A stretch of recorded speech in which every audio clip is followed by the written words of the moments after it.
Bonjour mes amis, que Dieu vous bénisse tous.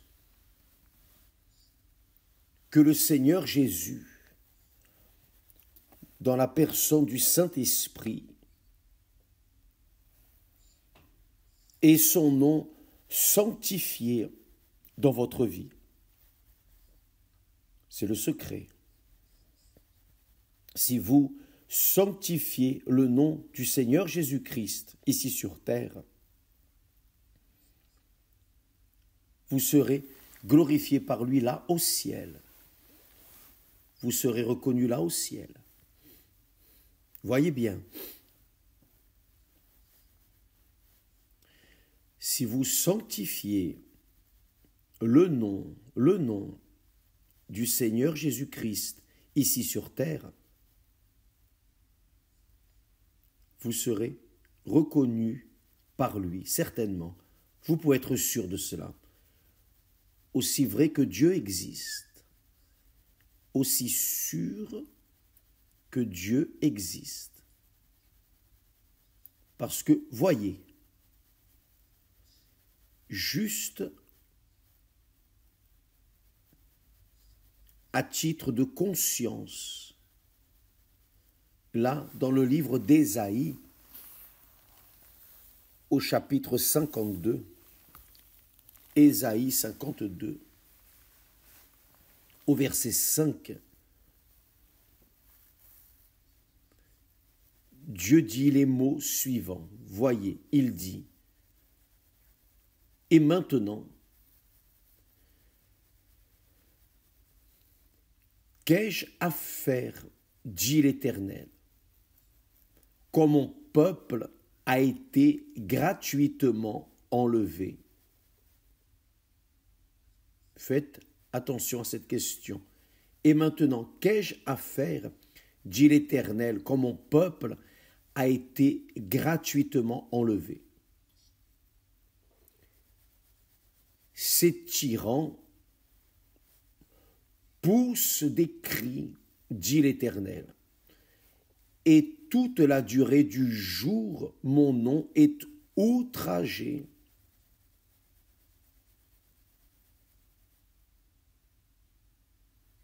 C'est-à-dire, s'il y a des personnes qui blasphèment, qui outragent le nom de l'Éternel Dieu ici sur terre, le Seigneur Jésus demande que ceux qui le suivent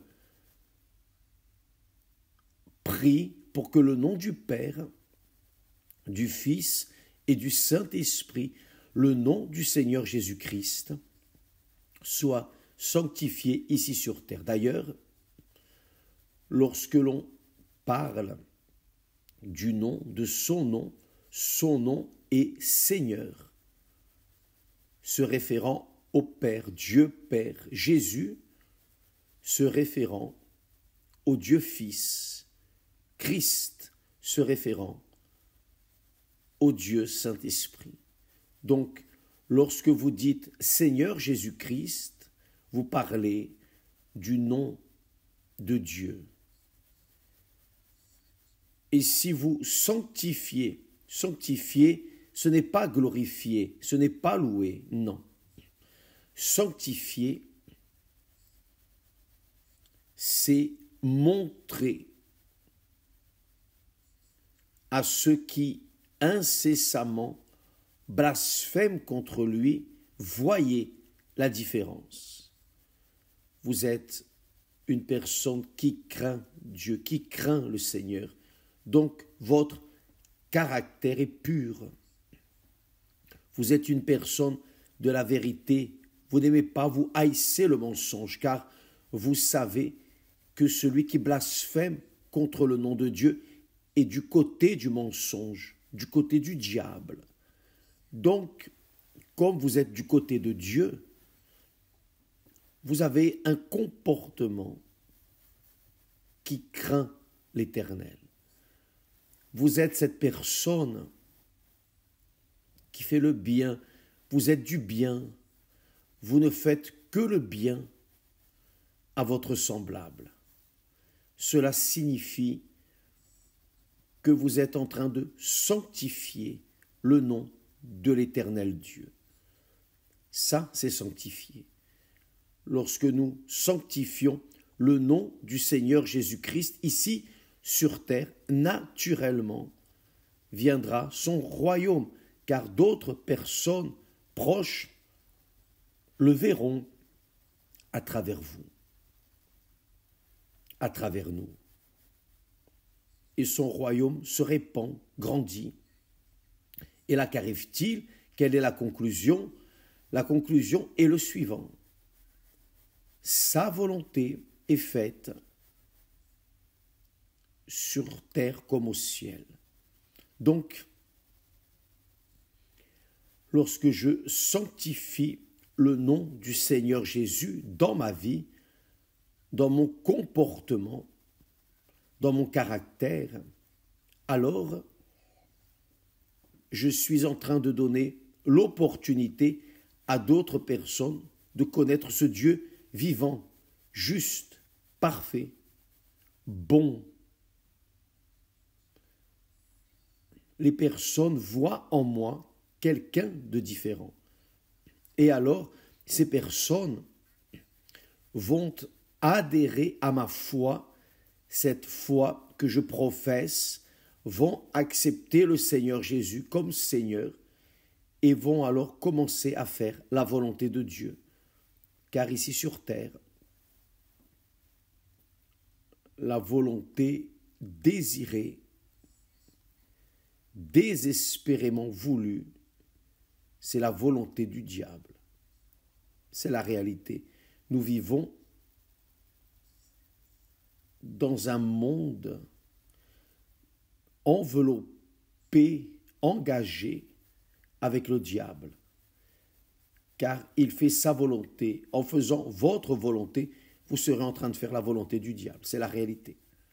Si je fais ma volonté, je serai en train de faire la volonté du diable. C'est la réalité. Maintenant, si je fais la volonté de Dieu, cela signifie que je sers Dieu. Car qui est serviteur, sert. Qui est serviteur n'est pas seigneur et serviteur. Qui est serviteur ne pense qu'à servir, vit pour servir. Ça, c'est la conception du serviteur. C'est pour cela que le nom de Dieu est Seigneur, Jésus-Christ.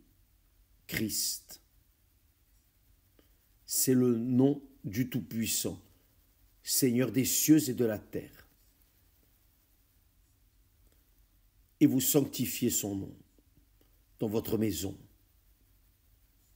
pour que dans votre maison, le royaume de Dieu soit étendu. Pour qu'alors, votre maison, dans votre maison, la volonté de Dieu soit faite et que votre maison soit bénie. Avez-vous compris, mes amis? La foi biblique est une foi intelligente. La foi biblique est une foi pratique, intelligente, sage. Et une foi courageuse pour assumer ici sur terre la foi dans ce Dieu unique, tout-puissant, Seigneur Dieu d'Abraham, d'Isaac et d'Israël, Père de notre Seigneur et Sauveur Jésus-Christ. Donc, quand une personne se préoccupe à sanctifier le nom du Père ici sur terre, elle sera bénie, car incessamment, chaque jour, les ennemis de Dieu blasphèment contre son nom, incessamment.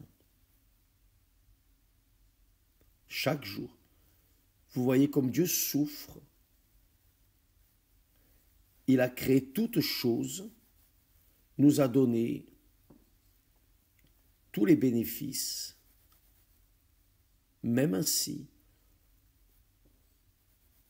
normalement, nous voulons imposer notre volonté, faire notre volonté. Et pour cela, les personnes souffrent. Mes amis, faites très attention. Votre vie dépend de vous, de votre décision. Non, évêque, ma vie dépend de Dieu, mais d'abord, vous devez prendre la décision.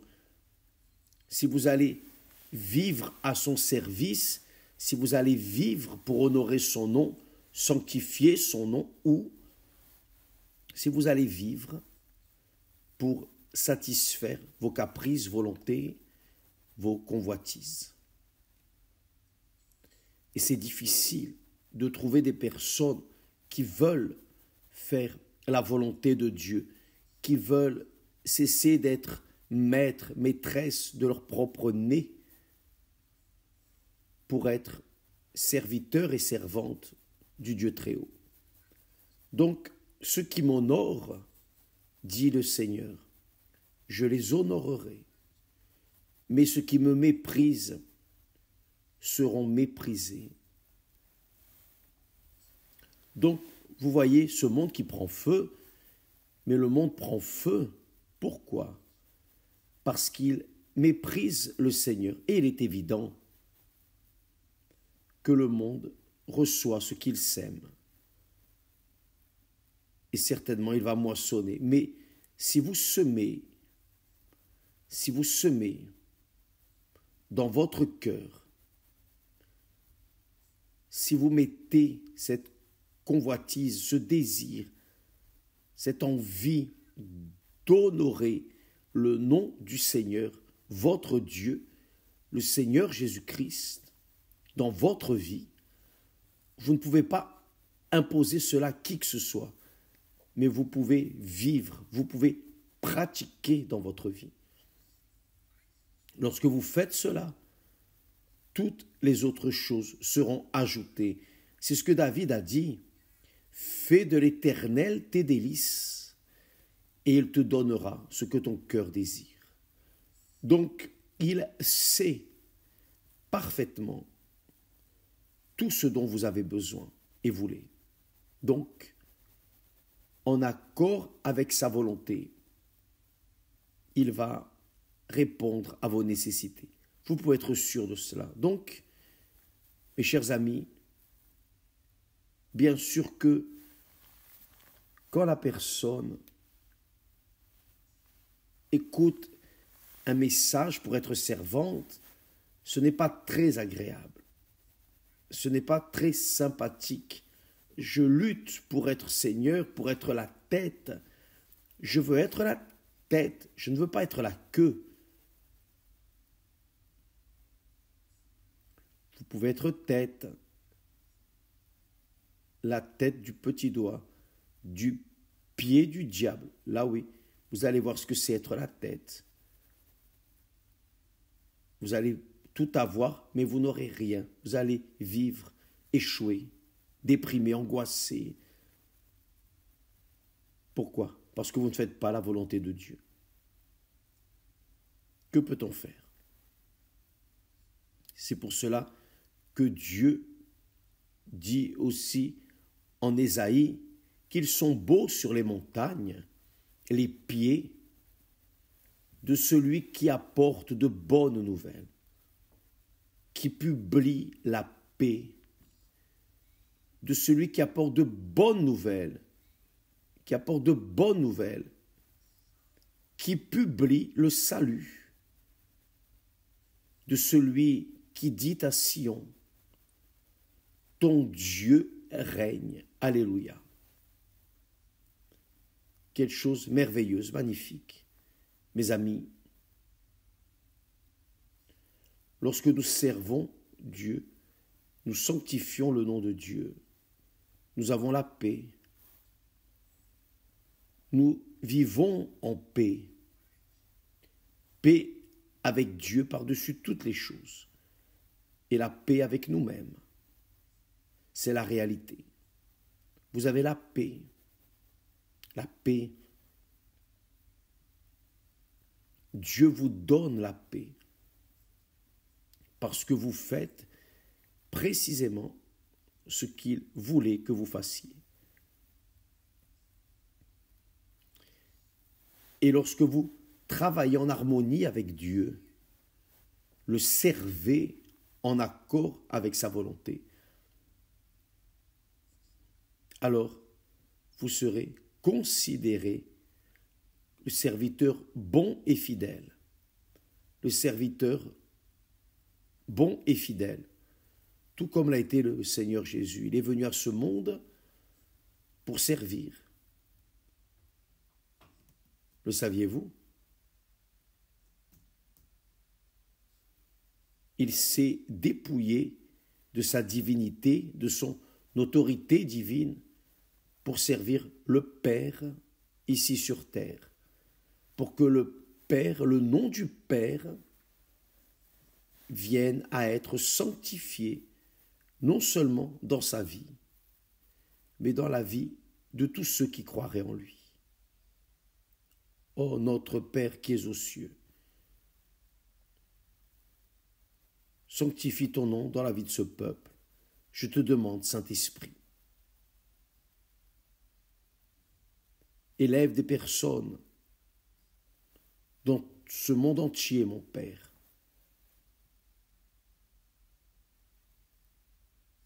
qui viennent avoir ce désir, cette convoitise, désirer, rêver de sanctifier ton nom. Car une fois qu'elle sanctifie ton nom, ton règne vient dans leur vie, dans la vie de leur famille, de leurs proches, et finalement, ta volonté est faite dans leur vie et dans celle des autres, qui sanctifient ton nom. Je demande que le Seigneur élève des femmes et des hommes, des couples, des personnes véritables, sincères, transparentes, des personnes qui aiment la vérité, qui sont amoureuses de la vérité, l'intégrité. Je te demande, Saint-Esprit, au nom du Seigneur Jésus-Christ, pour tout ce peuple qui participe à ce direct. Au nom du Seigneur Jésus-Christ. Amen. Et grâce à Dieu. Que Dieu vous bénisse tous au nom du Seigneur Jésus. Aujourd'hui, nous avons une campagne mondiale dans toutes les églises universelles. Nous serons en train de focaliser nos forces pour délivrer les personnes qui vivent dans le monde gris, les personnes qui vivent dans la dépression, l'anxiété, les personnes qui ont un vide dans l'âme, un vide douloureux. Normalement, quand la personne a un vide, il n'y a rien à sentir, mais quand la personne a un vide dans l'âme, l'âme sent une douleur insupportable. C'est pour cela que beaucoup de personnes veulent mettre un terme à leur vie, la précieuse vie que Dieu leur a donnée, car elles ont un vide dans l'âme. Donc, si vous connaissez quelqu'un qui souffre ainsi, de cette manière, alors insistez auprès d'elle, amenez-la à l'église.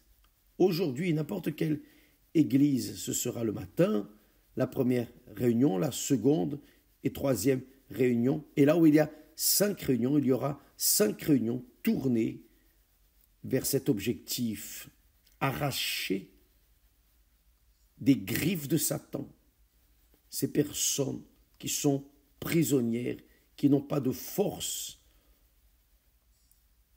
pour ne serait-ce que prononcer le nom de notre Seigneur et Sauveur Jésus-Christ. Donc, nous allons aider, nous allons tendre la main à ces personnes. Amenez, si vous pouvez, prenez votre voiture à l'église, faites ce qui est nécessaire Dieu va vous bénir. Vous savez que le plus grand secret de la vie, c'est de donner. Qui a veut donner, qui n'a pas veut recevoir. Il n'y a que deux types de personnes dans ce monde. Ceux qui ont et ceux qui n'ont pas. Qui a donne, veut donner. Qui n'a pas veut recevoir. Qui a le Saint-Esprit veut donner, car il est source. C'est la source dont le Seigneur Jésus a parlé.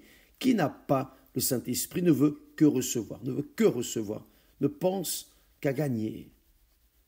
Mais qui a le Saint-Esprit ne pense qu'à donner. Nous allons donner ce que nous avons. Cet amour que vous dites avoir pour le Seigneur Jésus, donnez-le à cette personne qui est en train de souffrir et qui a besoin d'aide. Amenez un sans-abri, un affligé, un blessé, un malade, un pauvre, un nécessiteux, un affamé. Amenez-les à l'église aujourd'hui. Faites un sacrifice. Donnez quelque chose à cette personne que vous savez qui souffre, car c'est le secret de la vie. Le Seigneur Jésus a dit, donnez et il vous sera donné. Une bonne mesure, serrée, secouée, débordante, vous sera donnée. C'est ce que garantit le Seigneur Jésus à ceux qui donnent leur vie en faveur d'autres personnes. Nous allons faire le bien à quelqu'un aujourd'hui, d'accord? Que Dieu vous bénisse tous, et je vais vous dire une chose. Vous serez tellement heureux d'emmener une personne aujourd'hui au pied du Seigneur Jésus que vous allez recevoir le Saint-Esprit. Que Dieu vous bénisse et à demain au nom du Seigneur Jésus. Amen, grâce à Dieu.